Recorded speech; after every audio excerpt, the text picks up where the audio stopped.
বেশ তীব্রতা এখন ছড়িয়ে পড়ছে। রাতের যে অন্ধকার, যেহেতু সন্ধ্যার অন্ধকার, তাতে অনেকটা বোঝাও যাচ্ছে এখন স্পষ্ট করে। আরো কোনো ফায়ার সার্ভিসের কোনো কর্মকর্তা বা কারোর সাথে আপনার কথা হয়েছে কিনা? তাদের আসলে পরবর্তী পদক্ষেপ কি হবে? আগুন তো আসলে নিয়ন্ত্রণে পুরোপুরি আনা যাচ্ছে না, আর কি উদ্যোগ আসবে? কর্তৃপক্ষের কারোর সাথে আপনাদের কথা হয়েছে কিনা? এই দুর্যোগ, আগুনের যে তীব্রতা সেটি কিন্তু ক্রমেই বাড়ছে। আমরা দেখাচ্ছিলাম এর আগের ঘন্টা সংবাদেও যে আগুনের যে মূল যে স্পট, যেখান থেকে আসলে আগুনের সূত্রপাত, সেই দিকে যদিও আগুন এই মুহূর্তে কিছুটা নিয়ন্ত্রণে এসেছে এবং বিকেল থেকেও ফায়ার সার্ভিস সহ বাকি যে সকল কর্মীরা এই আগুন নিয়ন্ত্রণের কাজে ছিলেন, তারা যেমনটা আশঙ্কা করছিলেন যে আগুন কিন্তু বাইরের দিকে ছড়িয়ে যেতে পারে, সেই আশঙ্কায় আসলে শেষ পর্যন্ত কিন্তু সত্যি হলো। এবং এখন পর্যন্ত যে পরিস্থিতি দেখা যাচ্ছে যে এই ৮ নং গেটের পাশের যে ভবনটি, দোতলা ভবন, সেই ভবনটিতে মূলত বিভিন্ন ইম্পোর্ট এক্সপোর্টের যেই মালামালগুলো রাখা ছিল, সেইখানে কিন্তু এখন আগুন দাউ দাউ করে জ্বলছে। অর্থাৎ মূল যে স্পট থেকে কিন্তু আগুনটি ক্রমেই ছড়িয়ে পড়েছে বলা যায়। যেমনটি আমরা বলছিলাম এর আগের ঘন্টা সংবাদেও যে নানান রকমের কেমিক্যাল সহ দাহ্য পদার্থ, অর্থাৎ বিদেশে রপ্তানির জন্য, আমদানির জন্য সকল পণ্য কিন্তু আসলে এই দুটি কারখানার এই বিল্ডিংগুলোতে আসলে মজুত করা হয় এবং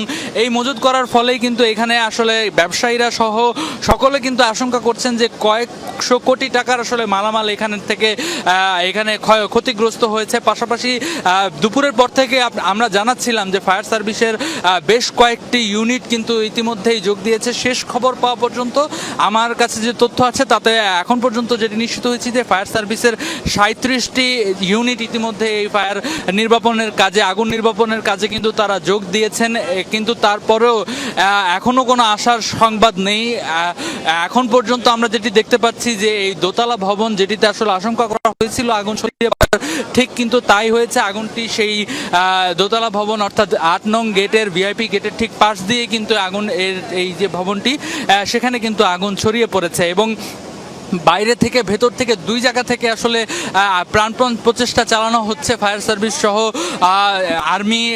আর্মি, বিজিপি, নৌবাহিনী, প্রত্যেকটি বাহিনীর গাড়ি কিন্তু এখানে রয়েছে এবং তারা কিন্তু আপ্রাণ চেষ্টা চালিয়ে যাচ্ছেন যে বাইরে থেকে যেন কোনো রকম পানির ঘাটতি আসলে না হয়। পর্যায়ক্রমে তারা পানি কিন্তু ছিটিয়ে যাচ্ছেন, কিন্তু তারপরেও যে আগুনের যে ভয়াবহতা, তীব্রতা, সেটি কিন্তু এখনও নিয়ন্ত্রণে আসেনি। একটি সাইড অর্থাৎ এই কার্গো ভিলেজের যে পূর্ব সাইডটি, যেখান থেকে আগুনের সূত্রপাত, সেখানে কিছুটা এখন আমরা আগুন নিয়ন্ত্রণে দেখতে পাচ্ছি। তবে এই যে দোতলা ভবন, যেখানে কার্গোর যে স্টেশন, সেখান থেকে কিন্তু এখনো দাউ দাউ করে আগুন জ্বলছে এবং যে দমকা যে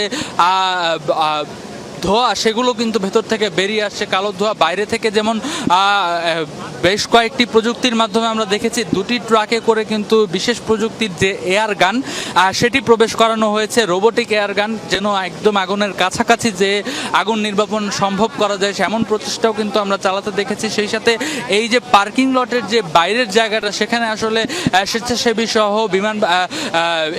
নৌবাহিনী, সেনাবাহিনী, প্রত্যেকটি কর্মীরাই কিন্তু আসলে অক্লান্ত পরিশ্রম করছেন যেন কোনো হতাহতের ঘটনা এড়িয়ে চলা যায়। সাধারণ মানুষ যারা আসলে ভেতরে প্রবেশ করেছেন, উৎসুক জনতা, তাদেরকে সরিয়ে দেওয়ার জন্য প্রচেষ্টা চালাচ্ছেন, কিন্তু পাশাপাশি আগুন নিয়ন্ত্রণেরও চেষ্টা কিন্তু তারা ক্রমেই চালিয়ে যাচ্ছেন। আমরা দেখতে পাচ্ছি যে গলিত যে সকল যে স্টিলের যে জানালার যে গ্রিলগুলো, সেগুলো কিন্তু আগুনের যে তাপে সেগুলো গলে গলে পড়ছে এবং সেই গ্রিলগুলো ভেঙে ভেতরে পানি দেওয়ার কিন্তু প্রচেষ্টা তারা চালিয়ে যাচ্ছেন। কিন্তু তারপরেও এই যে বাইরের যে আগুন, সেটি কিন্তু এখনো নিয়ন্ত্রণে আনা যায়নি। ঘন্টা খানিকের মধ্যেও যদি এই আগুন নিয়ন্ত্রণে আনা না যায়, তাহলে কিন্তু আরো বড় ধরনের আরো কয়েকটি বিল্ডিংয়েও আগুন ছড়িয়ে পড়ার শঙ্কা থেকে কিন্তু আশপাশের যতগুলো ভবনে কর্মরত ছিল কর্মকর্তারা, এবং সেগুলোর জানালাগুলো খুলে দেওয়া হয়েছে যেন আগুন যদি কোনো কারণে সেই ভবনগুলোতেও ছড়িয়ে পড়ে, তাহলে যেন আসলে খুব দ্রুতই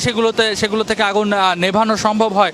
যেমন এই বিল্ডিংটিতে কিন্তু প্রত্যেকটিতেই আসলে শীতাতপ নিয়ন্ত্রিত বিল্ডিং, যেহেতু এই জায়গায় আসলে ইম্পোর্ট এক্সপোর্টের যে মালামালগুলো সেগুলো স্টোর করা ছিল, যার কারণে কিন্তু এখানে প্রত্যেকটি রুমে আসলে এসি ছিল। সেই এসিগুলো কিন্তু কিছুক্ষণ পরপরই বিস্ফোরণ হচ্ছে এবং বিস্ফোরণের কারণে আগুনগুলো আসলে আরো দ্রুত ছড়িয়ে পড়ছে। এটি কিন্তু আসলে একটা বড় শঙ্কার বিষয় যে এয়ার কন্ডিশনার গুলো আছে, সেখানে আগুন যদি লেগে যায়, সেই ক্ষেত্রে কিন্তু দুর্ঘটনার ব্যাপ্তি আরো বাড়তে পারে।